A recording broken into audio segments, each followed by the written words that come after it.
Existe um momento em que o poder se revela não através de exércitos, não através de ouro, não através de muralhas erguidas ao longo de gerações. O poder se revela através de um gesto. Um único gesto calculado com a precisão de um cirurgião e executado com a frieza de quem já decidiu, muito antes de entrar na sala, que não vai sair derrotada. Angola, 1622.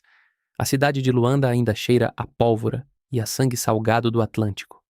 Os portugueses estão aqui há mais de um século, e nesse tempo aprenderam a extrair, a controlar, a subjugar. Aprenderam a transformar seres humanos em moeda, a converter corpos em mercadoria, a calcular o valor de uma vida em réis e em fardos de tecido. Eles construíram fortalezas, estabeleceram rotas, firmaram tratados. E então, naquele ano, pediram uma negociação. Do outro lado da mesa estava uma mulher. Não era rainha ainda, não formalmente, mas era filha de rei, irmã de rei, e carregava nos ombros a experiência política de uma corte que havia sobrevivido a décadas de pressão colonial. Ela se chamava Nzinga Mbande. E ela fez algo naquela sala que os portugueses jamais esqueceram. Algo que nenhum dos seus representantes, nenhum dos seus governadores, nenhum dos seus capitães havia antecipado. Mas antes de chegar àquele momento, você precisa entender o mundo que o produziu. Porque o gesto de Nzinga não foi um impulso, não foi vaidade, não foi o capricho de uma mulher temperamental que os cronistas portugueses tentariam descrever como selvagem e irracional nas décadas seguintes. Foi a conclusão lógica de uma vida inteira, vivida na intersecção entre sobrevivência e estratégia. Foi a resposta de uma mente que havia estudado o inimigo com mais atenção do que o inimigo jamais a havia estudado. Para entender Nzinga, você precisa entender o Indongo. O reino do Indongo ficava no interior do que hoje é Angola, espalhado por planaltos e vales que o calor tornava brutais e a terra tornava ricos. Era um reino Mbundu, governado por um líder chamado Ngola, e não é coincidência que o nome do país moderno venha desse título. Os Mbundu não eram uma civilização periférica, não eram um povo à margem da história. Eram comerciantes, guerreiros, agricultores, diplomatas. Tinham redes de comércio que se estendiam por centenas de quilômetros em todas as direções. Tinham estruturas políticas sofisticadas, hierarquias militares testadas em batalha, alianças tecidas com a paciência de quem sabe que o poder real se constrói lentamente e se perde rapidamente. E então chegaram os portugueses. Chegaram primeiro como comerciantes, como faziam sempre, com suas cruzes e seus espelhos e suas promessas de aliança mutuamente benéfica. Chegaram com a linguagem da parceria e a intenção da dominação. Isso também era uma estratégia, claro, uma estratégia que havia funcionado ao longo de toda a costa africana, ao longo de toda a América, ao longo de todas as ilhas que tinham encontrado pelo caminho. Apresente-se como amigo. Identifique o que tem valor. Volte com armas. Em 1575, os portugueses fundaram Luanda, uma cidade, uma fortaleza, um ponto de apoio permanente no coração do território imbundo. E a partir dali, a pressão começou. Não de uma vez, não de maneira declarada, mas com a paciência característica do imperialismo. Um avanço aqui, uma concessão forçada ali, um tratado que concedia mais do que parecia, uma expedição militar que expandia a zona de influência portuguesa mais alguns quilômetros para o interior. O pai de Nzinga resistiu. O irmão de Nzinga resistiu. E Nzinga observou tudo isso. Observou as negociações que fracassavam. Observou as alianças que se desfaziam. Observou os reféns entregues, os territórios cedidos. Os guerreiros capturados transformados em escravos nos navios que cruzavam o Atlântico em direção ao Brasil. Ela observou e aprendeu. Aprendeu português, aprendeu as escrituras, aprendeu os protocolos da diplomacia europeia, os seus rituais, as suas hierarquias, as suas vaidades. Aprendeu a língua do inimigo não porque admirava o inimigo, mas porque havia compreendido algo fundamental que muitos líderes africanos da sua época ainda não haviam compreendido. Para derrotar um adversário, você precisa pensar como ele pensa, falar como ele fala, e então agir de maneiras que ele não consegue prever. É importante parar aqui e desfazer uma narrativa que você provavelmente ouviu de alguma forma ou de outra. A narrativa que coloca a África pré-colonial, como um espaço de inocência passiva, de povos sem história que apenas sofreram a história dos outros. Essa narrativa é uma mentira cuidadosamente construída e convenientemente mantida. O Indongo não era um povo sem estratégia. Nzinga não era uma mulher sem política. O que aconteceu entre o Indongo e Portugal não foi a colisão de uma civilização com um vazio. Foi a colisão de duas civilizações, duas estratégias, dois sistemas de poder, e por muito tempo o resultado foi muito menos inevitável do que os livros de história europeus gostariam que você acreditasse. Nzinga nasceu por volta de 1583. Filha do Ngola Quilombo, Kia Kazenda, cresceu em uma corte onde o poder era negociado diariamente, onde as alianças eram instrumentos de sobrevivência e os rituais eram linguagem política. Ela não foi educada para ser rainha. No sistema de sucessão do Indongo, o trono passava pelo lado materno e havia irmãos, havia clãs rivais, havia toda a maquinaria complexa das disputas dinásticas que acompanham qualquer corte real em qualquer parte do mundo. Mas Nzinga estava perto do poder desde o início, e quando o poder precisou de alguém com a coragem e a inteligência que ela possuía, ela estava pronta. O irmão de Nzinga, Ngola Mbandi, tornou-se rei após a morte do pai. E aqui a história começa a ficar sombria de maneiras que revelam muito sobre o mundo que Nzinga habitava. Mbandi era instável, violento, atormentado pelo medo de rivais dentro e fora do reino. Há registros, contestados por alguns historiadores, mas persistentes, de que ele mandou matar o filho de Nzinga para eliminar um possível competidor ao trono. Independentemente da verdade exata desse episódio, o relacionamento entre irmão e irmã era complexo, tenso e marcado pelo tipo de cálculo frio que a vida nas cortes reais africanas, como nas cortes reais europeias, exigia constantemente. E foi Mbandi quem enviou Nzinga a Luanda em 1622. Ele enviou a irmã porque a situação do Indongo havia se deteriorado de maneira alarmante. Os portugueses, sob o comando do governador João Correia de Souza, haviam intensificado as incursões militares, capturado territórios, deslocado populações. A máquina do tráfico de escravos estava em plena operação e o Indongo estava sangrando, literalmente, demograficamente, economicamente. Mbandi precisava de um acordo, precisava de um cessar-fogo, precisava de tempo para reorganizar as defesas. Ele enviou a irmã porque sabia que ela era a mais capaz, e Nzinga foi, sabendo exatamente o que estava enfrentando. Pense no que significa fazer aquela viagem. Não a viagem física, embora essa já fosse suficientemente árdua. Centenas de quilômetros em um clima que não perdoava, com uma delegação que precisava chegar intacta e apresentável. Pense na viagem política. Nzinga estava indo negociar com homens que não a consideravam igual, que não consideravam o seu povo igual, que haviam construído todo o seu sistema econômico sobre a premissa de que certas pessoas eram mercadoria. Ela estava indo sentar à mesa com o arquiteto desse sistema em sua cidade, em seus termos, cercada por suas fortalezas e seus canhões, e alguém naquela sala decidiu que ela não merecia uma cadeira. O gesto foi calculado. Essas coisas nunca são acidentais em negociações diplomáticas. Quando Nzinga chegou à sala de reuniões, o governador português estava sentado em sua cadeira elevada, posicionada de maneira a dominar o espaço. Para a delegação angolana, não havia cadeiras, havia esteiras no chão. A mensagem era arquitetural, espacial, corporal. Você está abaixo de nós. Você negocia de joelhos. Você reconhece antes mesmo de abrir a boca a nossa superioridade. Era uma técnica antiga, usada por impérios em todas as épocas e em todos os continentes. Controle o espaço físico e você controla a narrativa. Faça o outro se curvar, literalmente, e ele se curvará mais facilmente de todas as outras maneiras. Nzinga olhou para a sala, olhou para as esteiras, olhou para o governador em sua cadeira elevada, e então virou-se para um dos seus servos. O que aconteceu nos segundos seguintes ficou registrado em múltiplas fontes da época, tanto portuguesas quanto de missionários italianos presentes na cena. Um dos seus acompanhantes, um homem, foi ao chão em posição de bruços, e Nzinga sentou sobre ele, não em uma esteira, em um homem. Estava na mesma altura que o governador. Estava sentada com a postura de quem tem todo o direito de estar ali, e então começou a negociar. O silêncio que deve ter se instalado naquela sala é inimaginável. Os portugueses haviam preparado uma encenação de poder e ela havia transformado essa encenação em argumento para o seu próprio poder.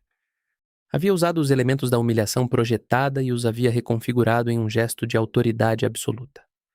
Não protestou. Não exigiu uma cadeira. Não reclamou da ausência. Criou a própria solução e fez isso de uma maneira que os deixou sem resposta, sem protocolo, sem precedente. Um escravo como assento. Era, em um único gesto, uma declaração sobre quem ela era, sobre o que ela representava, sobre como entendia o poder, sobre como entendia o teatro político. Ela transformou uma tentativa de subordinação em uma demonstração de soberania.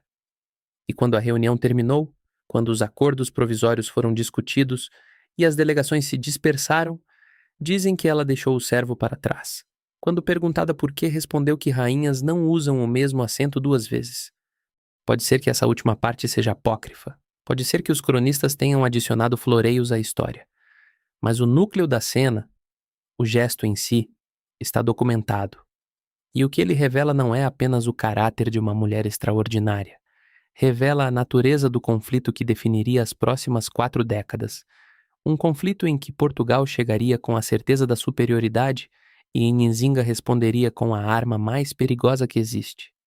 A inteligência que não subestima o adversário. O que viria a seguir não seria apenas uma guerra, seria uma lição de estratégia geopolítica administrada por uma mulher a um império que se acreditava imbatível. 30 anos de resistência. 30 anos de alianças improváveis, conversões estratégicas, recuos calculados e ofensivas devastadoras. 30 anos durante os quais Portugal descobriria repetidamente que havia subestimado o que estava sentado diante dele naquela sala em Luanda. Mas primeiro, você precisa entender o que estava em jogo. Porque o que estava em jogo não era apenas um reino. Não era apenas o território do Indongo. Era algo muito maior. Algo cujas consequências ainda reverberam hoje no preço do café que você bebe, na língua que você fala, na composição étnica de um continente inteiro. O que estava em jogo era o controle da máquina mais lucrativa que o mundo moderno havia produzido até aquele momento. Há números que você aprende na escola e esquece na semana seguinte. E há números que, quando você realmente para entendê-los, mudam a maneira como você vê o mundo. Este é um desses números. Entre 1500 e 1900, aproximadamente 12 milhões e meio de africanos foram embarcados à força nos navios do tráfico transatlântico de escravos. 12 milhões e meio. Para colocar isso em perspectiva, é mais do que a população inteira do Portugal de hoje. É mais do que a população combinada de Lisboa, Porto e todas as cidades portuguesas somadas, 2 vezes. É uma magnitude que o cérebro humano resiste a processar porque o cérebro humano não foi construído para contemplar o sofrimento em escala industrial. E de todos esses 12 milhões e meio, a maior fatia individual de qualquer região africana, saiu de Angola. Angola alimentou o Brasil. Angola alimentou as plantações. Angola alimentou a economia colonial portuguesa de uma maneira tão completa, tão estrutural, tão absolutamente central, que sem Angola, o Brasil como Portugal o concebeu simplesmente não existiria. Não haveria açúcar. Não haveria ouro. Não haveria a riqueza que financiou as igrejas barrocas de Ouro Preto, os palácios de Lisboa, a expansão do Império Português pelo mundo. Quando você caminha pelo centro histórico de Salvador, quando você ouve o português falado no Brasil com as suas entonações particulares, quando você observa a composição cultural de um país que é a maior nação negra fora da África, você está olhando para as consequências diretas do que aconteceu naqueles portos angolanos. É por isso que o Indongo importava tanto. Não era só um reino, era uma fonte. Era um ponto de acesso ao interior do continente, a redes comerciais que conectavam povos e territórios a centenas de quilômetros de distância. Quem controlasse o Indongo controlaria o fluxo de cativos que alimentaria as plantações americanas. E os portugueses sabiam disso com a precisão de contadores. Porque eram exatamente isso, contadores. Contadores de vidas, calculadores de lucro, administradores de um sistema que havia transformado o corpo humano no bem mais lucrativo do mundo atlântico. Para controlar esse fluxo, os portugueses precisavam de 2 instrumentos. Precisavam de fortalezas e as tinham. E precisavam de intermediários africanos, chefes, reis, líderes locais dispostos a vender os seus próprios vizinhos, os seus próprios inimigos, os seus próprios súditos em troca de armas, tecidos e reconhecimento político. O sistema funcionava através da colaboração local. Sem ela, os portugueses, com os seus números relativamente pequenos no interior do continente, não conseguiriam capturar e transportar as quantidades necessárias de cativos. O Indongo havia resistido a esse papel por décadas. Havia lutado contra a incorporação ao sistema. E essa resistência havia custado caro. Territórios perdidos, populações deslocadas, anos de guerra desgastante contra um inimigo que tinha acesso a mosquetes e a um suprimento aparentemente ilimitado de recursos vindos do outro lado do oceano. É nesse contexto que você precisa ler a missão de Nzinga a Luanda, em 1622. Não era apenas uma negociação diplomática, era uma tentativa desesperada de interromper uma máquina que estava triturando o Indongo, lentamente. Mbande queria um tratado. Queria que os portugueses reconhecessem a soberania do Indongo, libertassem os cativos que haviam capturado ilegalmente, retirassem as suas tropas dos territórios invadidos. Em troca, oferecia cooperação comercial, alianças estratégicas e a possibilidade de um relacionamento que beneficiasse ambos os lados. Era uma oferta razoável? Era, na linguagem da diplomacia moderna, uma proposta de coexistência mutuamente benéfica. E os portugueses ouviram com a atenção de quem já sabe que vai dizer não, mas precisa que o outro lado acredite que a conversa foi séria. Nzinga sabia disso. Ela havia estudado os portugueses o suficiente para saber que a boa-fé não era o modo operacional deles nessa região. Mas ela também sabia que o Indongo precisava de tempo. Tempo para reorganizar as forças militares. Tempo para construir novas alianças. Tempo para recuperar a iniciativa estratégica que havia sido perdida durante os anos de pressão constante. Um tratado, mesmo que temporário, mesmo que os portugueses não tivessem intenção genuína de cumpri-lo, daria ao Indongo esse tempo. Então ela foi. E ela negociou. O que saiu daquelas reuniões em Luanda foi, no papel, uma vitória parcial. Os portugueses concordaram com algumas das demandas do Indongo. Falaram em retirar tropas. Falaram em devolver cativos. Nzinga, por sua vez, fez algo que causaria controvérsia até hoje entre os historiadores. Aceitou o batismo cristão, tomando o nome de Ana de Souza, com o próprio governador João Correia de Souza como padrinho. Para alguns, esse gesto foi uma traição, uma capitulação cultural, uma negação da identidade africana em favor da aceitação das categorias europeias de civilização e salvação. Mas essa leitura comete o mesmo erro que os portugueses cometeram repetidamente com Nzinga: a subestima. A converte em personagem passiva, reagindo às pressões externas, em vez de reconhecê-la como estrategista ativa, usando todas as ferramentas disponíveis para atingir objetivos definidos com clareza.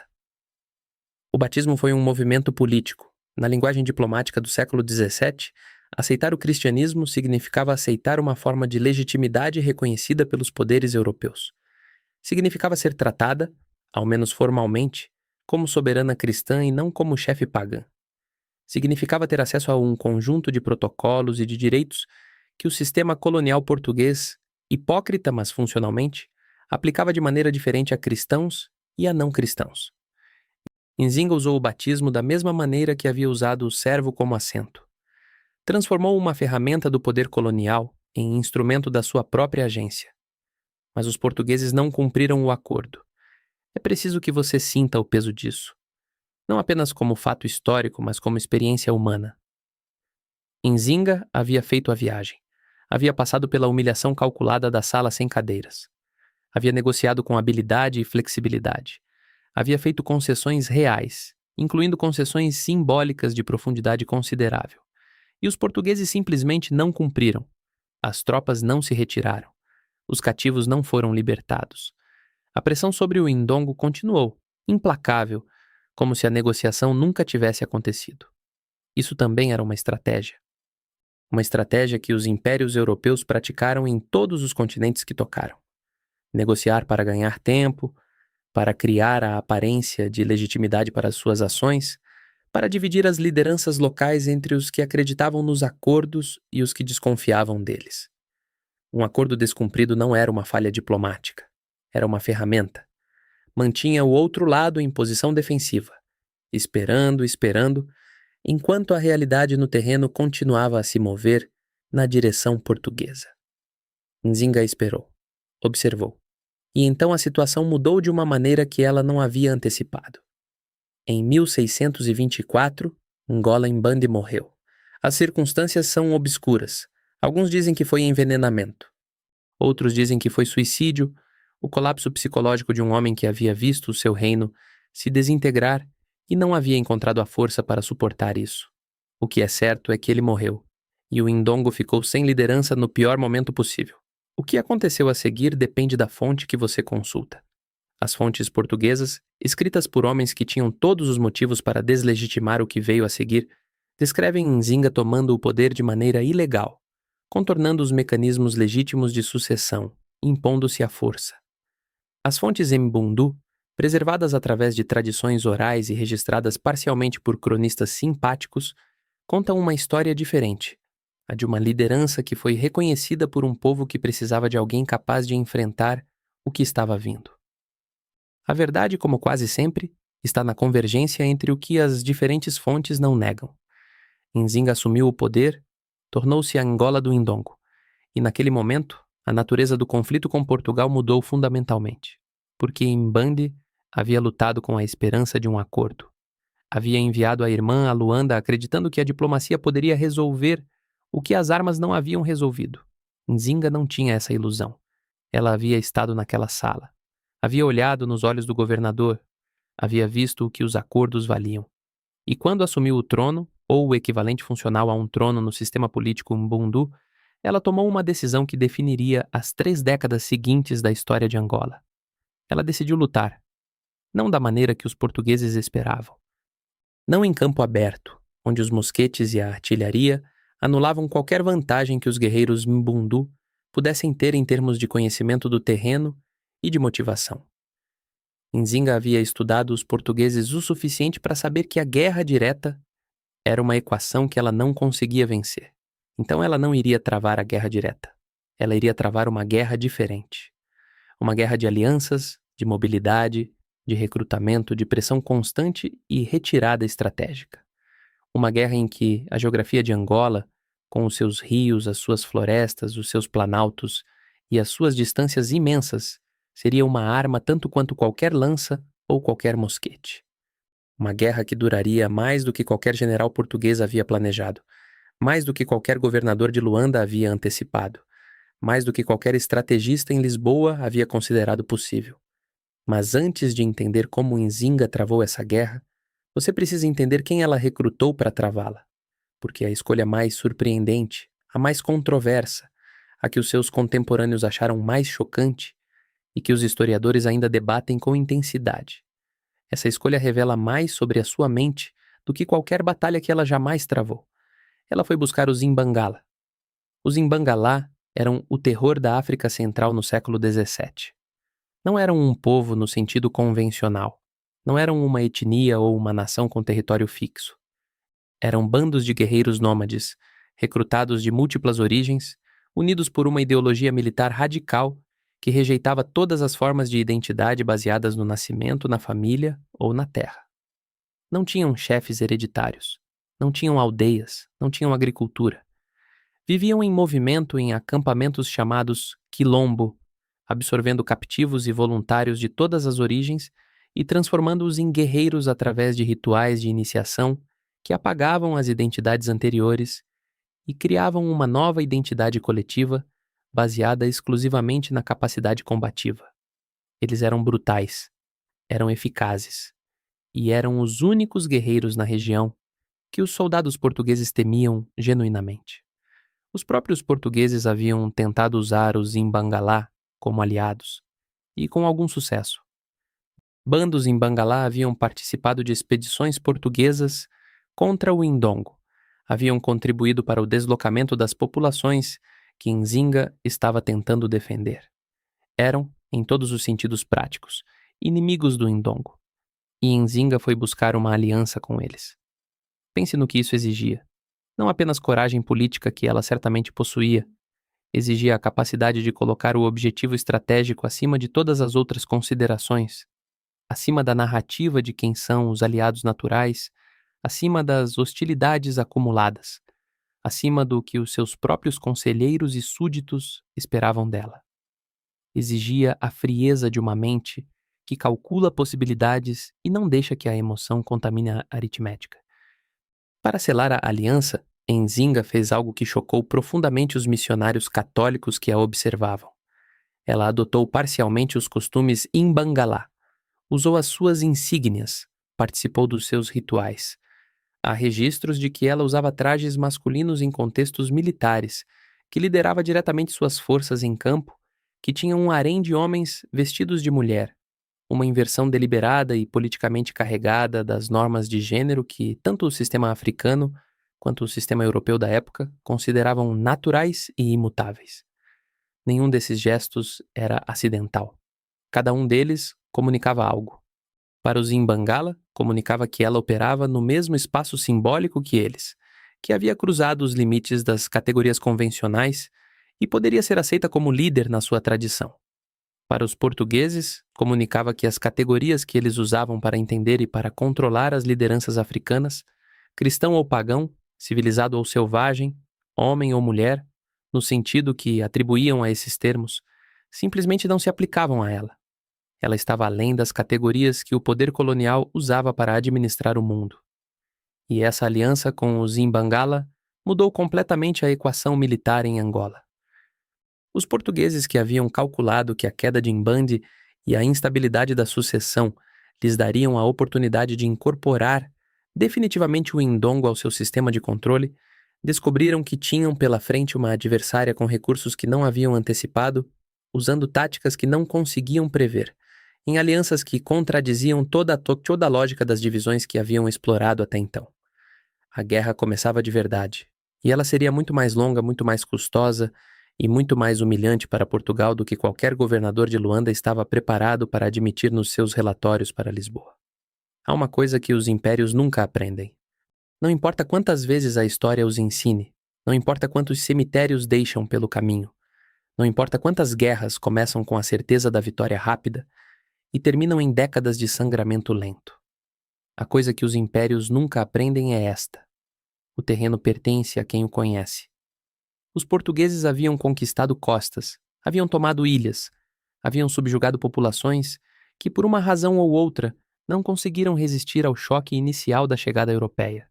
E esse histórico de sucesso havia criado neles uma convicção que era, na prática, uma vulnerabilidade. A convicção de que o modelo funcionava sempre. De que a superioridade tecnológica, a disciplina militar europeia e o acesso a recursos do outro lado do Atlântico eram suficientes para dobrar qualquer resistência, em qualquer terreno, contra qualquer adversário. Angola ia ensinar-lhes o contrário. E Nzinga seria a professora. Para entender a guerra que ela travou, você precisa primeiro entender a geografia. Porque a geografia de Angola Central não é neutra. Não é um palco passivo sobre o qual os eventos acontecem. É uma força ativa, uma variável estratégica que favorece radicalmente quem a conhece e pune brutalmente quem a ignora. Imagine um terreno de planaltos que se elevam da costa em ondas sucessivas, cortados por rios que incham de maneira imprevisível nas estações das chuvas, cobertos por vegetação que passa de savana aberta a florestas densas em questão de quilômetros. Imagine calor que devora os não adaptados, doenças que os europeus não tinham imunidade para combater, distâncias que transformam uma expedição de 3 semanas em uma de 3 meses, quando as chuvas chegam. Os exércitos portugueses que marchavam para o interior de Angola carregavam consigo todo o peso da sua logística europeia. Carregavam provisões que se deterioravam, carregavam armamento que enferrujava na umidade. Carregavam a vulnerabilidade epidemiológica de corpos que nunca haviam sido expostos aos patógenos locais. A malária sozinha matava mais soldados portugueses do que qualquer batalha. A disenteria fazia o resto. E enquanto os europeus morriam de doenças que os guerreiros de Nzinga haviam aprendido a sobreviver desde a infância, ela movia suas forças com a liberdade de quem não precisa de linha de suprimento, de quem pode viver da terra, de quem sabe exatamente onde estão as fontes de água e onde estão as armadilhas naturais. Nzinga não tentou construir uma linha de defesa estática, não tentou defender uma capital, uma fortaleza, um ponto geográfico específico que os portugueses pudessem cercar e reduzir pela fome. Ela havia observado o que acontecia quando os reis africanos tentavam esse tipo de defesa, e havia aprendido a lição. O poder militar europeu, quando concentrado contra um ponto fixo, era quase impossível de resistir diretamente. Então ela não deu aos portugueses um ponto fixo para atacar. Ela tornou-se fluida. O conceito militar que os estrategistas modernos chamariam de guerra de guerrilha, Nzinga praticou com uma sofisticação que rivalizava com qualquer manual de estratégia europeu da época. As suas forças atacavam, desapareciam, reapareciam em outro lugar, cortavam linhas de suprimento, interceptavam mensageiros, destruíam fortes avançados antes que pudessem ser consolidados. Recrutavam populações que os portugueses haviam deslocado, transformando o ressentimento em combustível militar. E quando a pressão portuguesa se tornava grande demais em uma área, ela simplesmente movia tudo, o acampamento, as forças, a população que a seguia, para outro território. Em 1626, os portugueses conseguiram expulsá-la do núcleo do Indongo. Forçaram-na a cruzar o rio Kwanza e a estabelecer-se mais para o interior. Para qualquer outro líder, isso teria sido o fim. A perda do território ancestral, da base de poder original, dos símbolos de legitimidade ligados à terra natal, esses eram os elementos que faziam um reino desintegrar-se, que faziam os aliados desertar e as populações aceitar a nova realidade do controle colonial. Nzinga não desintegrou, ela relocalizou. E aqui a sua estratégia atinge uma dimensão que poucos líderes da época, africanos ou europeus, teriam a flexibilidade mental para executar. Em vez de se definir pelo território que havia perdido, ela começou a construir um novo centro de poder. O reino de Matamba, localizado mais para o interior, menos acessível às expedições portuguesas, tornou-se o seu novo quartel-general. Ela conquistou Matamba, estabeleceu ali a sua corte e começou a transformar aquele espaço em algo que o Indongo, por razões geográficas, nunca havia conseguido ser completamente uma fortaleza natural. Matamba ficava além do alcance prático das grandes expedições militares portuguesas. A distância, o terreno, as doenças, tudo conspirava para tornar qualquer ataque direto extraordinariamente custoso.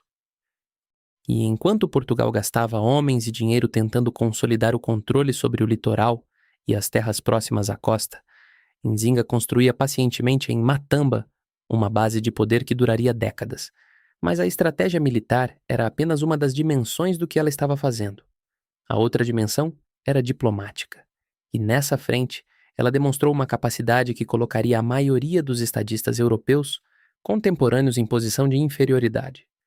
Nzinga entendeu, antes de qualquer outro líder angolano da sua época, que Portugal não era a única potência europeia com interesse em África. O mundo atlântico do século XVII estava em ebulição geopolítica. Os holandeses, com a sua Companhia das Índias Ocidentais, estavam desafiando o domínio ibérico em múltiplas frentes simultaneamente. Estavam no Brasil, atacando as plantações portuguesas. Estavam na costa africana, tentando estabelecer pontos de apoio que desviassem o comércio lucrativo do tráfico de escravos para longe de Lisboa e em direção a Amsterdã. Em 1641, os holandeses tomaram Luanda. Para Portugal foi um choque sistêmico. A cidade, que era o coração do seu sistema angolano, o porto por onde saíam os navios carregados de cativos em direção ao Brasil, caiu em mãos holandesas em uma operação naval que durou menos de uma semana. A linha de vida do Império Colonial Português no Atlântico Sul havia sido cortada de maneira brutal e humilhante. Para Nzinga, foi uma oportunidade. Ela enviou embaixadores aos holandeses imediatamente. A velocidade com que agiu é reveladora. Enquanto os líderes portugueses em Angola tentavam processar o que havia acontecido, enquanto os mensageiros galopavam para Lisboa pedindo reforços, Nzinga já estava construindo uma aliança com a nova potência em Luanda. Ofereceu o que tinha: conhecimento do interior, redes de aliados, A capacidade de desestabilizar o controle português nas regiões que os holandeses ainda não controlavam. Em troca, pediu o que precisava: armas, munições e o reconhecimento formal da sua soberania sobre o Indongo e Matamba. Os holandeses aceitaram. E entre 1641 e 1648, Nzinga e os holandeses travaram uma guerra conjunta contra Portugal em Angola, que foi por um período vitoriosamente eficaz. As forças combinadas recuperaram territórios. Estabeleceram controle sobre regiões que os portugueses haviam dominado por anos. O sonho de expulsar Portugal de Angola, que havia parecido impossível durante as décadas anteriores, tornou-se subitamente algo que se podia imaginar. E então, em 1648, chegou Salvador Correia de Sá. Salvador Correia de Sá era um dos militares mais experientes que Portugal possuía no Atlântico Sul. Havia servido no Brasil, conhecia as rotas, conhecia os recursos, conhecia a importância estratégica de Angola para a sobrevivência do sistema colonial português. Quando Lisboa finalmente processou a magnitude da perda de Luanda e decidiu agir, foi ele quem recebeu o comando. Ele chegou com uma frota vinda do Brasil, não de Portugal, não de Lisboa, do Brasil. Esse detalhe é fundamental. O Brasil havia se tornado tão economicamente vital e a conexão entre o Brasil e Angola tão absolutamente central para esse modelo econômico que o resgate de Angola foi financiado e executado a partir de recursos coloniais americanos. O Triângulo Atlântico, Portugal, Brasil, Angola, funcionou como sistema integrado até no momento da sua própria defesa. Correia de Sá retomou Luanda em agosto de 1648. Os holandeses, sem reforços suficientes e sem a capacidade de sustentar uma guerra em múltiplas frentes simultaneamente, cederam. A maior oportunidade que Nzinga havia tido de mudar definitivamente a equação de poder em Angola desapareceu em questão de semanas. Mas ela não colapsou. Aqui é onde a dimensão mais impressionante do caráter de Nzinga se revela. Porque o que ela fez depois de 1648 não foi o que a maioria dos líderes faz depois de uma derrota estratégica dessa magnitude. A maioria dos líderes nessa situação ou capitula ou entra em uma espiral de desespero que corrói a capacidade de continuar lutando. Nzinga fez o que havia sempre feito. Avaliou a nova situação com frieza. Identificou as alavancas que ainda controlava e ajustou a estratégia. Com os holandeses fora de cena, a aliança militar que havia sido o núcleo da sua resistência armada direta não era mais viável. Portugal havia reconsolidado o controle costeiro. Os recursos que ela poderia mobilizar para uma guerra convencional eram insuficientes para mudar isso. Então ela mudou o terreno da batalha. Voltou à diplomacia. Voltou ao cristianismo que havia abandonado durante os anos de aliança com os Imbangalá. Abriu negociações com os missionários capuchinhos italianos que operavam na região, figuras que, ao contrário dos portugueses, demonstravam um interesse genuíno na sua conversão e não meramente instrumental. Esses missionários, particularmente o padre Antônio de Gaeta, que a acompanhou durante anos e deixou registros detalhados da sua vida e do seu reino, tornaram-se aliados inesperados, interlocutores que levavam a sua voz a Roma e criavam uma narrativa alternativa à narrativa portuguesa de Nzinga como inimiga da fé e da ordem. Essa era a dimensão que os portugueses nunca conseguiram controlar completamente: a narrativa. Nzinga entendeu que a guerra não se travava apenas em campo aberto. Travava-se também na forma como os eventos eram descritos, nos relatórios que chegavam a Lisboa, nas cartas que chegavam ao Vaticano, na maneira como os cronistas registravam o que estava acontecendo em Angola. E ela trabalhou ativamente para influenciar essa narrativa, usando os missionários como canal, usando o seu batismo e a sua identificação pública com o cristianismo como escudo diplomático. Enquanto isso, em Matamba, ela continuava a construir. Continuava a administrar um reino que, por baixo de todas as pressões externas, precisava funcionar. Precisava de comércio, de produção agrícola, de estruturas de governança que mantivessem a população unida e os aliados leais. Ela negociava rotas comerciais, arbitrava disputas entre chefes locais, administrava a complexa política interna de uma corte que incluía facções com interesses diferentes, e lealdades que precisavam ser constantemente cultivadas. Era rainha. Completamente, funcionalmente, exaustivamente rainha. Não apenas guerreira, não apenas símbolo, mas administradora de um estado real com problemas reais que precisavam de soluções reais. E foi nessa fase, a fase da construção paciente depois da derrota estratégica, que ela revelou talvez a sua característica mais subestimada. Não a coragem, que era óbvia, não a inteligência estratégica que estava documentada em cada movimento que havia feito, mas a resiliência. A capacidade de absorver perdas de magnitude devastadora e continuar funcionando. Continuar planejando. Continuar acreditando que o objetivo original ainda era atingível, mesmo quando as evidências imediatas apontavam em direção contrária. Ela tinha nesse momento mais de 60 anos. Pense nisso. Em uma época em que a expectativa de vida média era de 40 anos, em uma região onde as guerras, as doenças e a violência colonial ceifavam vidas com uma regularidade industrial, Nzinga havia sobrevivido a tudo. Havia sobrevivido à instabilidade da corte de Mbande. Havia sobrevivido a décadas de guerra contra o maior império colonial da época. Havia sobrevivido à perda dos seus aliados holandeses.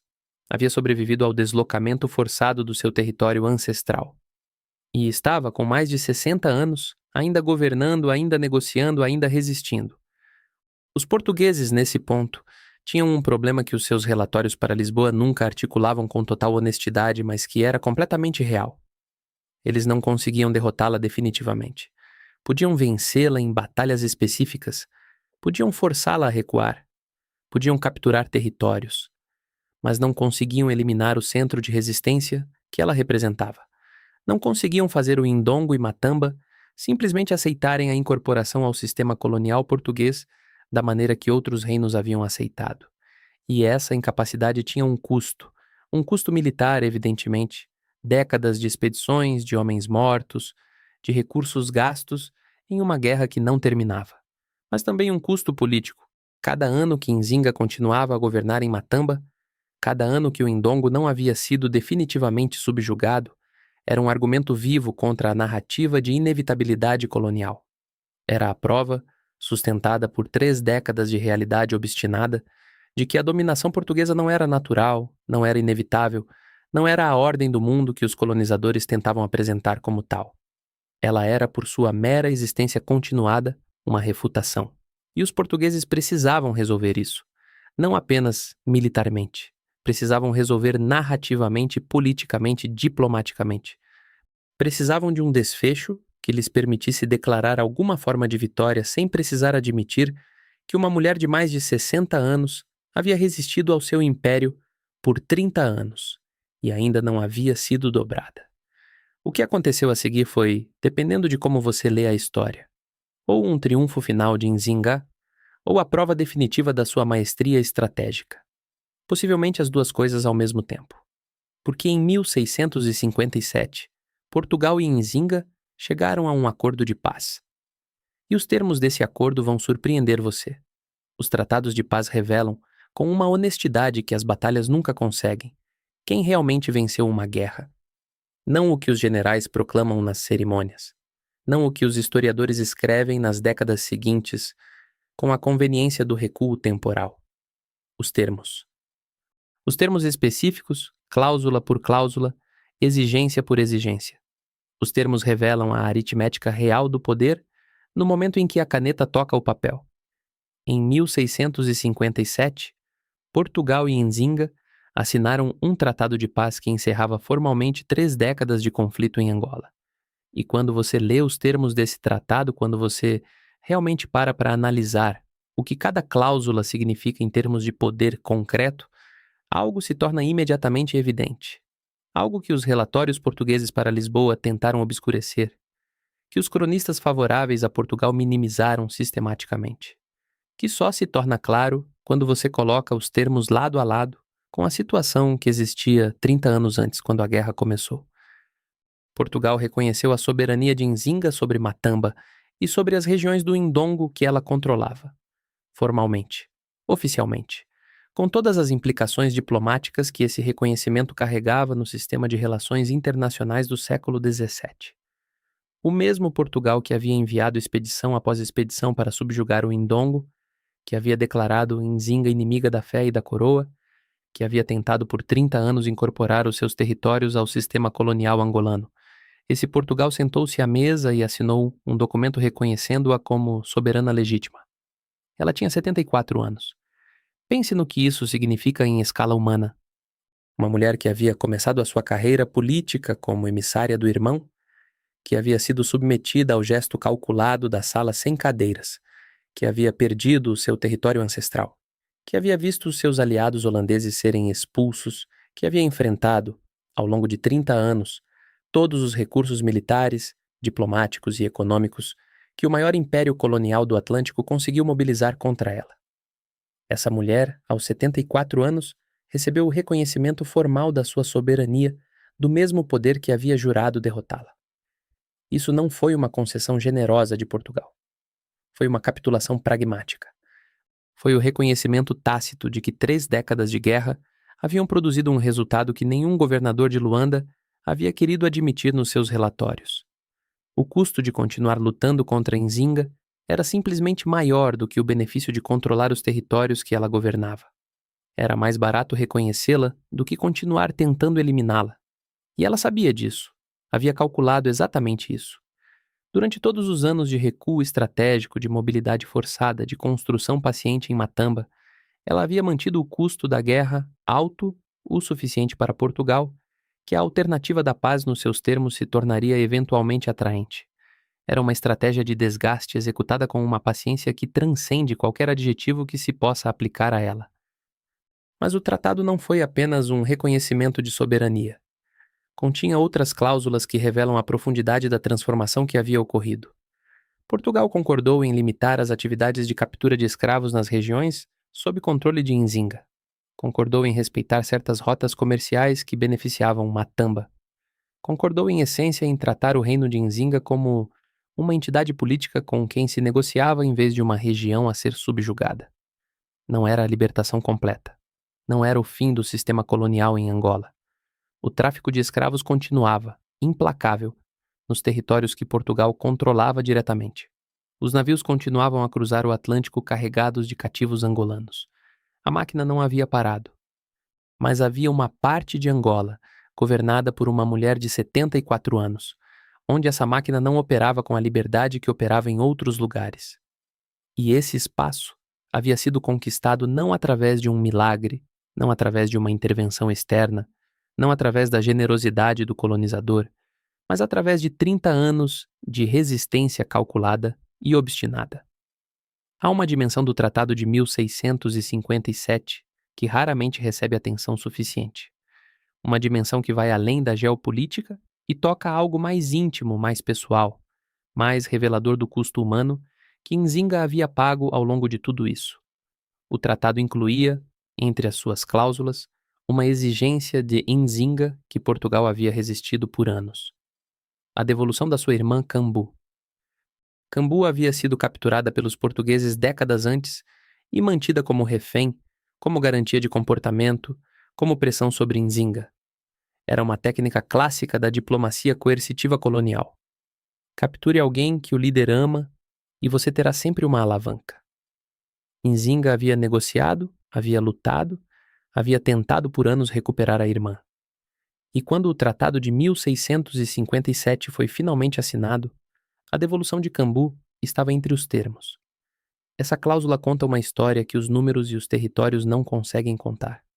Conta da história de uma mulher que havia carregado por décadas a dor específica de saber que alguém que amava estava em poder do inimigo, que havia construído estratégias militares e diplomáticas com esse peso adicional sempre presente, que havia mantido a clareza estratégica necessária para continuar governando e lutando, enquanto uma parte da sua atenção e do seu coração estava permanentemente direcionada para a irmã em cativeiro. Cambu foi devolvida. As duas irmãs se reencontraram em Matamba depois de anos de separação forçada. Não há registros detalhados desse encontro. A história, que tende a privilegiar os documentos dos vencedores e os números das batalhas, não preservou o que as duas mulheres disseram uma à outra naquele momento, mas a ausência do registro não diminui o peso do que representou. Com o tratado assinado e a irmã recuperada, Nzinga entrou no último capítulo da sua vida. E esse capítulo é, à sua maneira, tão revelador quanto todos os anteriores. Porque o que ela fez com os últimos anos do seu reinado não foi repousar sobre os acordos conquistados. Não foi retirar-se para uma vida de contemplação depois de décadas de conflito. O que ela fez foi governar. Governar com a intensidade e a atenção ao detalhe de quem sabe que o tempo é escasso e que o legado se constrói nos anos finais, tanto quanto nos anos de batalha. Ela reorganizou as estruturas administrativas de Matamba, fortaleceu as alianças com os chefes regionais que haviam mantido lealdade durante os anos difíceis, regulou o comércio, negociou com os missionários capuchinhos, permitindo que estabelecessem escolas e igrejas em Matamba. Não por devoção ingênua, mas por uma compreensão sofisticada de que a presença de missionários italianos no seu reino criava uma camada adicional de proteção contra os apetites portugueses, porque atacar um reino onde padres europeus trabalhavam era diplomaticamente mais complicado do que atacar um reino inteiramente isolado. Ela usou os missionários da mesma maneira que havia usado tudo o mais ao longo da sua vida, como instrumentos a serviço de objetivos definidos com clareza. E os missionários, particularmente o padre Antônio de Gaeta, corresponderam de uma maneira que ela talvez não havia antecipado completamente. Gaeta desenvolveu pelo seu reino e pela sua pessoa um respeito genuíno que se reflete nos textos que deixou. É através dos escritos de Gaeta que temos algumas das descrições mais detalhadas e menos distorcidas pelo preconceito colonial da Nzinga dos anos finais. A sua inteligência administrativa, o seu domínio das línguas, a sua capacidade de memorizar textos religiosos com uma velocidade que impressionava os próprios missionários, a sua presença física e a autoridade com que conduzia audiências públicas mesmo em idade avançada. Era, segundo Gaeta, uma governante de capacidade excepcional. Isso vindo de um padre italiano do século XVII, criado numa cultura que raramente atribuía capacidade política às mulheres e quase nunca às mulheres africanas, carrega um peso particular. Não é o elogio de um aliado natural. É o reconhecimento relutante de alguém que chegou com expectativas formadas por todos os preconceitos da sua época e foi obrigado pela realidade que observou a revisá-las. Nzinga morreu em dezembro de 1663. Tinha 80 anos. 80 anos, em Angola, no século XVII, depois de tudo o que havia atravessado. Morreu em Matamba, no reino que havia construído do zero depois de perder o território original. Morreu como rainha, com pleno exercício das funções do seu cargo até próximo do fim. Morreu reconhecida formalmente por Portugal, o mesmo Portugal que havia tentado por 30 anos eliminá-la. Foi enterrada com as cerimônias que Gaeta descreveu com um misto de fascinação e desconcerto. Uma mistura de ritual cristão, que ela havia readotado nos anos finais com o que parecia ser uma sinceridade crescente, e ritual mbundu, que nunca havia abandonado completamente. Essa mistura, que os missionários interpretavam como incompletude da conversão, era na realidade a expressão mais autêntica de quem ela havia sido ao longo de toda a vida.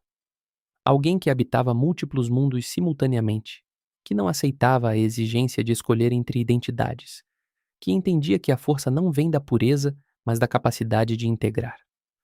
O reino de Matamba sobreviveu à sua morte. Não para sempre, não sem os seus próprios conflitos e pressões subsequentes, mas sobreviveu.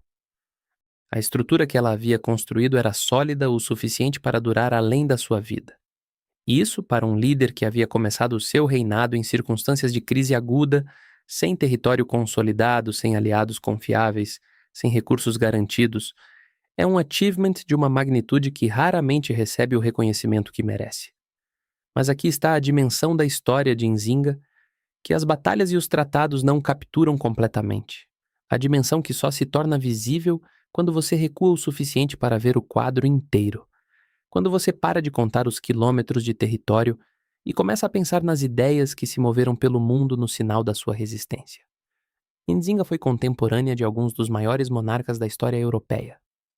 Contemporânea de Luís XIV de França, que construiu Versalhes e se declarou o Sol-Rei. Contemporânea de Carlos II de Espanha. Contemporânea de reis e imperadores cujos retratos enchem os museus da Europa, cujas batalhas enchem os livros de história, cujas decisões são estudadas em universidades ao redor do mundo. Esses homens governaram com recursos inimagináveis, com exércitos profissionais, com burocracias centenárias, com a legitimidade acumulada de dinastias que se remontavam a séculos. Governaram, em muitos casos, países inteiros que nunca haviam sido ameaçados existencialmente durante os seus reinados. Nzinga governou com o que tinha, com inteligência e com vontade, e com a capacidade de fazer mais com menos do que qualquer um dos seus contemporâneos europeus foi jamais exigido a fazer. E resistiu, durante mais tempo do que a maioria dos conflitos coloniais africanos do período, a um poder imperial que havia subjugado territórios muito maiores com recursos muito maiores do que os que ela possuía. Essa comparação não é para romantizar a sua história, é para calibrar corretamente a sua magnitude. Porque uma das maneiras mais sutis e mais eficazes pela qual o pensamento colonial persiste é através da comparação seletiva. Os líderes europeus são avaliados em relação aos recursos que possuíam, enquanto os líderes africanos são avaliados em relação ao resultado final, sem levar em conta as condições assimétricas nas quais operavam. Quando você aplica o mesmo padrão, o que esse líder fez com os recursos que tinha em relação aos desafios que enfrentou, Nzinga emerge não como uma figura regional de interesse histórico modesto, mas como uma das mais extraordinárias estadistas da sua época, em qualquer parte do mundo. E então a questão que você está provavelmente pensando, a questão que a história de Nzinga inevitavelmente levanta para qualquer pessoa que a estuda com honestidade. A questão do Zimbangala. A questão da participação do reino de Matamba no tráfico de escravos. Porque Nzinga não foi apenas uma resistente ao colonialismo português. Foi também, em determinados momentos e em determinados contextos, uma participante do sistema que esse colonialismo havia criado. Matamba comerciou escravos. As alianças com os Zimbangala, que haviam sido instrumentais na sua resistência militar, eram grupos que participavam ativamente da captura e do comércio de cativos. E Nzinga, em momentos de pressão estratégica, havia usado o acesso a cativos como moeda de troca nas suas negociações com os holandeses e com os próprios portugueses. Há historiadores que usam isso para diminuir a sua figura, para apresentá-la não como resistente, mas como colaboradora, como alguém que simplesmente tentou negociar a sua própria posição dentro de um sistema opressivo, em vez de verdadeiramente combatê-lo.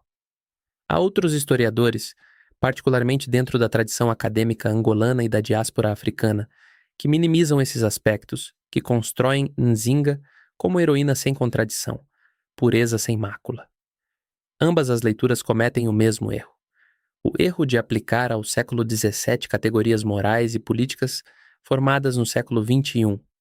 O erro de exigir que uma figura histórica tenha sido simultaneamente uma governante eficaz no contexto do seu tempo e uma visionária moral além do contexto do seu tempo.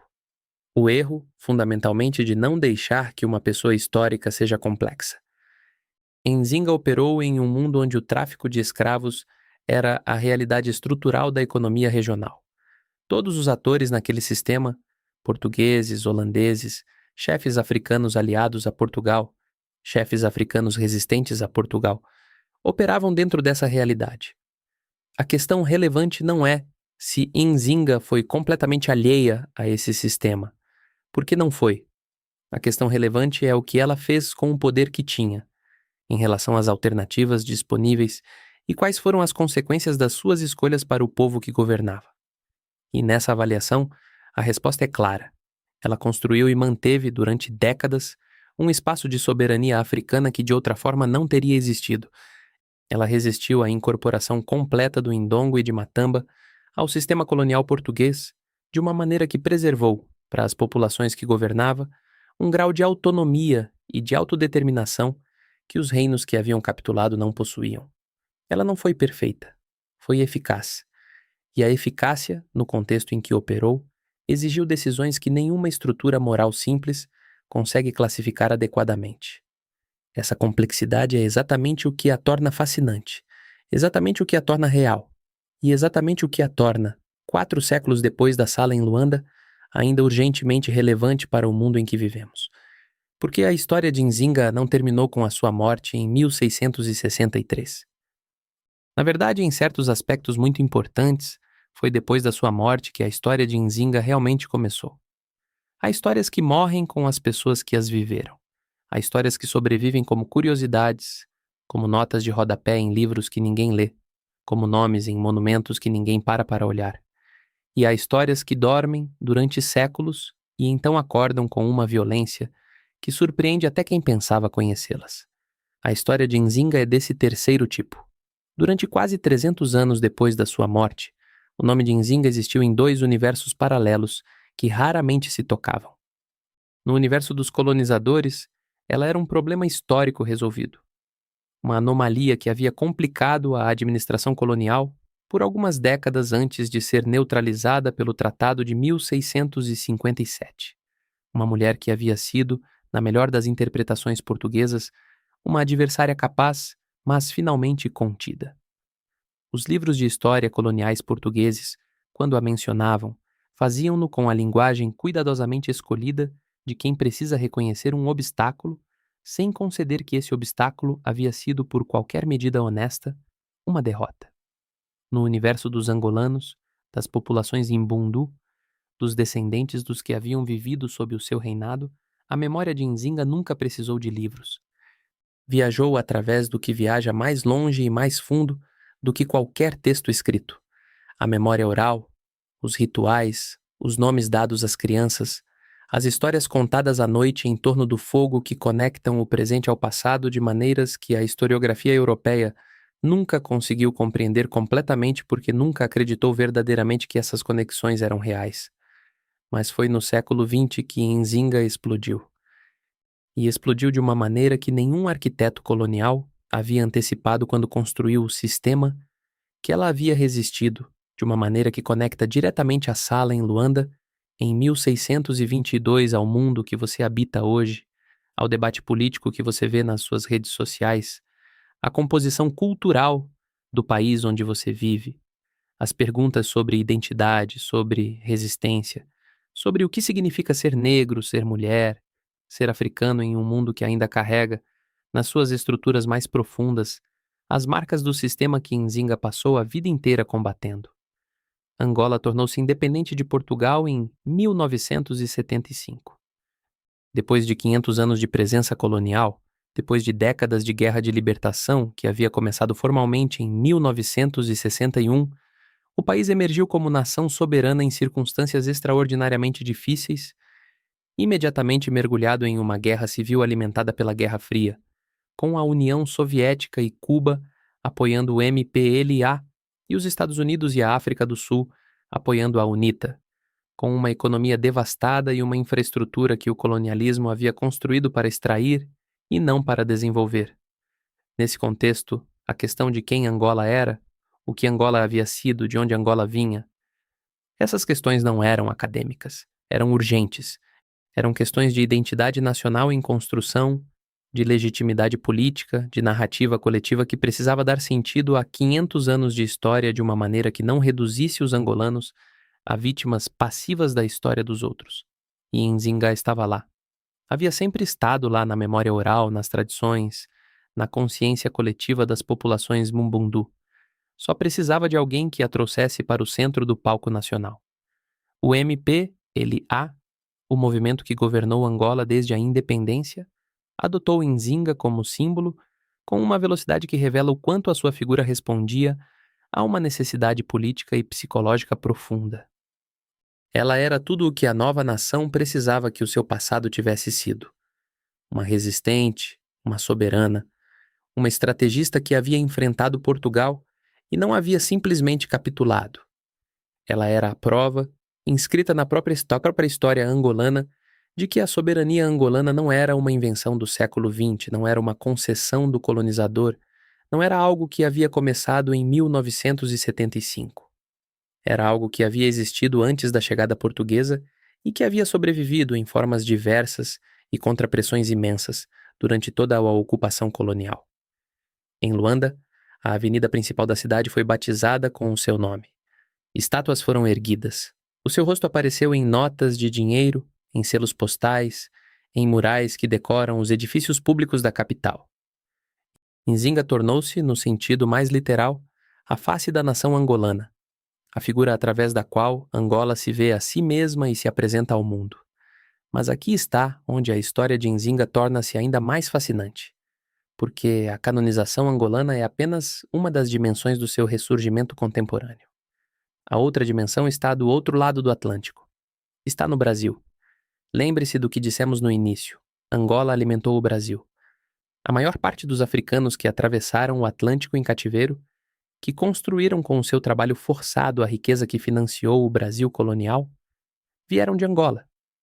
Vieram de territórios que Nzinga havia governado ou tentado governar.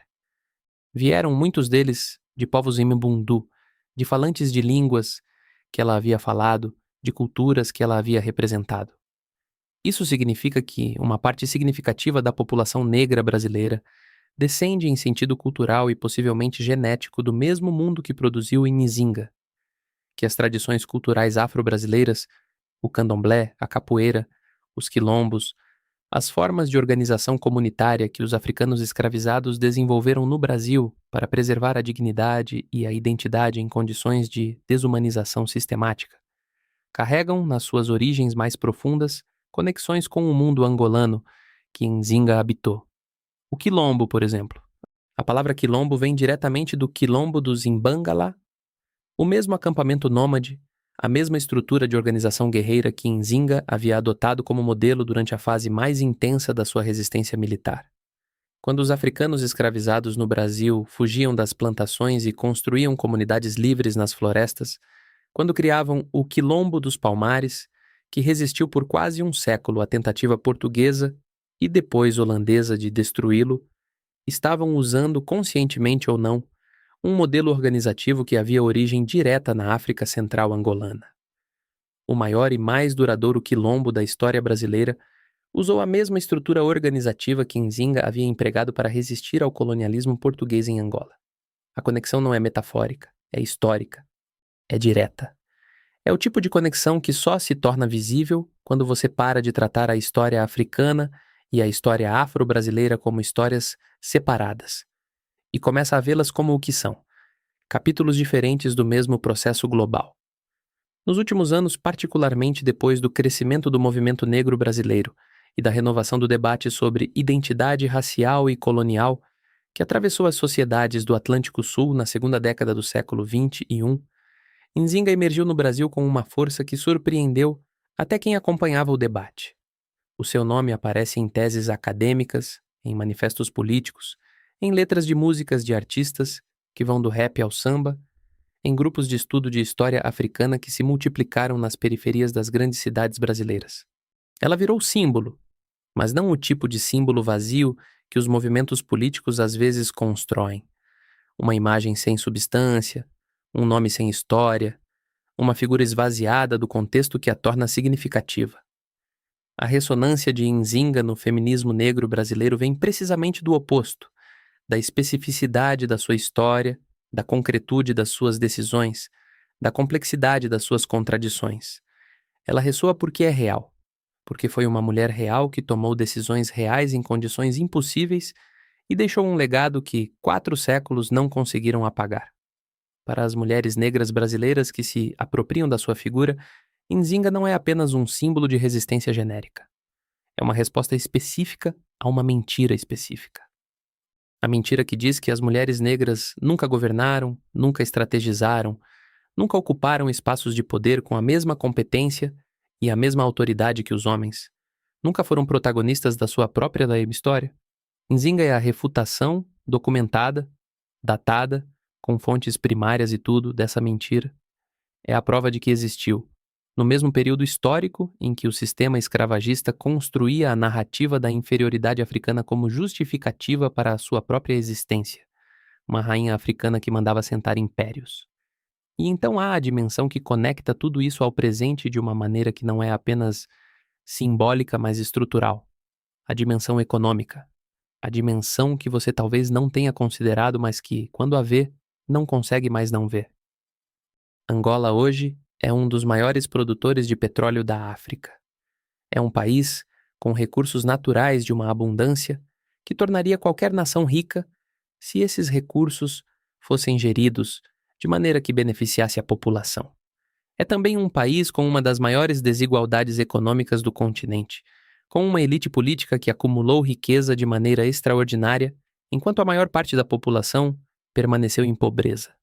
É um país que saiu de uma guerra civil devastadora apenas em 2002 e que ainda carrega, nas suas instituições e nas suas divisões internas, as cicatrizes de décadas de conflito alimentado por interesses externos. O padrão é familiar. É o mesmo padrão que o sistema colonial português estabeleceu há 500 anos. Extrair os recursos do território. Concentrar a riqueza gerada por esses recursos nas mãos de uma minoria conectada ao poder central. Usar o controle da economia como instrumento de controle político. Deixar a maioria da população como trabalhadora no seu próprio território, beneficiária marginal das riquezas que o seu solo produz. Nzinga lutou contra a versão do século XVII desse padrão. O padrão sobreviveu a ela, sobreviveu à independência, sobreviveu à guerra civil e persiste hoje em formas que são suficientemente diferentes na superfície para não ser imediatamente reconhecíveis, mas suficientemente idênticas na estrutura para ser historicamente contínuas. A riqueza de Angola continuou a fluir para fora em vez de construir dentro. Os mecanismos mudaram. O petróleo em vez dos escravos, as empresas multinacionais em vez das companhias coloniais, os acordos de exploração em vez dos tratados de subjugação. Mas a lógica permanece. E isso é o que a história de Nzinga nos diz sobre o mundo de hoje. Não de maneira abstrata, não como metáfora, mas de maneira concreta e rastreável.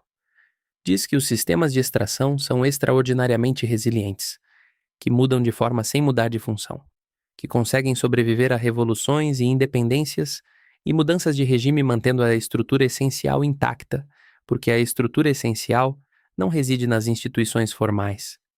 Reside nas relações de poder que as instituições formais expressam e reproduzem. Diz também outra coisa. Diz que a resistência é possível. Não sempre vitoriosa, não sempre suficiente, não sempre capaz de mudar os sistemas que combate de maneira definitiva. Mas possível. Sustentável durante décadas, capaz de criar espaços de autonomia dentro de sistemas que deveriam ser totalitários. Capaz de preservar a dignidade e a agência de populações que sistemas mais poderosos tentaram reduzir a recursos humanos. Nzinga não destruiu o sistema colonial português. Não podia. Os recursos, a tecnologia, a conectividade global que Portugal possuía eram assimetrias que nenhuma estratégia individual poderia anular completamente. Mas ela criou dentro desse sistema um espaço que não foi completamente absorvido. Um reino que sobreviveu. Uma memória que persistiu. E essa memória, 400 anos depois, está sendo usada por movimentos políticos e culturais em 2 continentes para pensar sobre quem são, de onde vêm e o que é possível fazer com o mundo que herdaram. Isso é o que os grandes líderes fazem. Não constroem para o seu tempo. Constroem para tempos que não conseguem imaginar, para necessidades que ainda não existem, para pessoas que ainda não nasceram. Nzinga não sabia que o Brasil existiria da maneira que existe hoje. Não sabia que os descendentes dos cativos angolanos construiriam uma das maiores nações negras do mundo. Não sabia que, 400 anos depois de se sentar em um servo em uma sala em Luanda, o seu gesto seria citado em teses de doutoramento, em manifestos feministas, em discursos de independência, em canções que atravessam oceanos. Mas construiu de uma maneira que tudo isso foi possível. Construiu com a solidez suficiente para que a memória sobrevivesse ao silêncio colonial, para que a história encontrasse os seus herdeiros, para que o gesto encontrasse os seus intérpretes. Voltemos então àquela sala em Luanda. Voltemos àquele momento específico, aqueles segundos de silêncio depois de um homem ir ao chão e uma mulher se sentar sobre ele com a postura de quem tem todo o direito de estar onde está. Porque esse momento não foi apenas um gesto pessoal de orgulho ou de desafio. Foi uma declaração política de uma sofisticação que a maioria dos analistas contemporâneos não teve os instrumentos conceituais para reconhecer. O que Nzinga disse naquele gesto foi isto: eu não aceito o enquadramento que vocês criaram para esta conversa. Eu não aceito que o espaço físico desta sala defina a hierarquia desta negociação. Eu não aceito que a ausência de uma cadeira para mim seja um fato sobre quem eu sou. É apenas um fato sobre o que vocês escolheram colocar nesta sala. E eu tenho os recursos para responder a essa escolha com uma escolha minha. Isso é exatamente o que ela fez ao longo de toda a sua vida. Recusou o enquadramento que o poder colonial criou para a realidade. Recusou a equação que dizia que ter menos recursos tecnológicos significava ter menos capacidade estratégica. Recusou a narrativa que dizia que ser africana, ser mulher, ser governante de um reino sem acesso ao oceano e às suas rotas comerciais significava estar necessariamente em posição de inferioridade estrutural irrecuperável. Não aceitou nenhum desses enquadramentos como definitivos.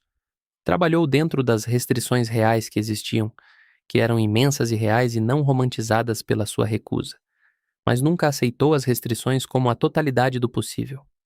Essa é a lição. Não a lição fácil. Não a lição que os pôsteres motivacionais extraem da história de figuras como Nzinga. A lição simplificada de que, com determinação suficiente, tudo é possível. Essa lição é falsa. E ela própria sabia que era falsa. Perdeu territórios. Perdeu aliados. Perdeu décadas de luta em uma guerra que terminou com um tratado, e não com a libertação completa que havia buscado. A lição não é que a determinação vence sempre. A lição é outra. É que o enquadramento nunca é definitivo. Que as regras do jogo, por mais consolidadas que pareçam, por mais respaldadas que estejam pela força militar e pelo poder econômico e pela autoridade cultural do mais poderoso dos adversários, nunca são completamente fixas. Há sempre, em qualquer situação de poder aparentemente total, uma fissura. Um espaço onde o enquadramento pode ser contestado, onde a narrativa pode ser subvertida, onde o gesto inesperado pode criar uma realidade nova que o poder dominante não havia calculado. Nzinga passou a vida inteira encontrando essas fissuras, e quando não havia fissura, criava uma. Sentava em um escravo e transformava uma humilhação em uma coroação. Aliava-se com os Imbangalá e transformava os instrumentos do inimigo em armas da resistência. Batizava-se e transformava o símbolo da civilização colonial em escudo diplomático. Retreava para Matamba e transformava uma derrota territorial em uma fundação mais sólida. Ela não jogou o jogo que os portugueses haviam preparado. Jogou o jogo que ela mesma desenhou, com as peças que tinha disponíveis, segundo regras que ela definia conforme a situação exigia. E jogou esse jogo por mais tempo, com mais eficácia e com consequências mais duradouras do que qualquer governador de Luanda havia achado possível quando ela entrou naquela sala pela primeira vez, em 1622, sem uma cadeira à sua espera. O servo se ajoelhou. Nzinga se sentou. O silêncio se instalou. E o mundo, naquele instante, ficou um pouco diferente do que havia sido um segundo antes. Não porque o poder colonial desapareceu. Estava todo ali, nas paredes da fortaleza, nos canhões apontados para o oceano, nos navios no porto prontos para atravessar o Atlântico carregados com o que não devia ser carregado. Mas porque havia ficado claro para qualquer pessoa naquela sala com olhos para ver que esse poder tinha um limite, que havia algo do outro lado da mesa que não ia simplesmente aceitar o enquadramento, que ia criar o seu próprio. 400 anos depois, em Luanda, a avenida principal tem o seu nome. No Brasil, os movimentos que pensam sobre o que significa ser negro e ser mulher e ser descendente de quem foi tratado como mercadoria invocam o seu nome com a familiaridade de quem invoca um ancestral. Em Angola, o seu rosto olha de notas de dinheiro para as mãos de pessoas que vivem num país que ainda luta, de maneiras diferentes, mas estruturalmente reconhecíveis, com as mesmas questões fundamentais que ela lutou. Quem controla os recursos? Quem define o enquadramento? Quem decide quem tem direito a uma cadeira e quem fica no chão?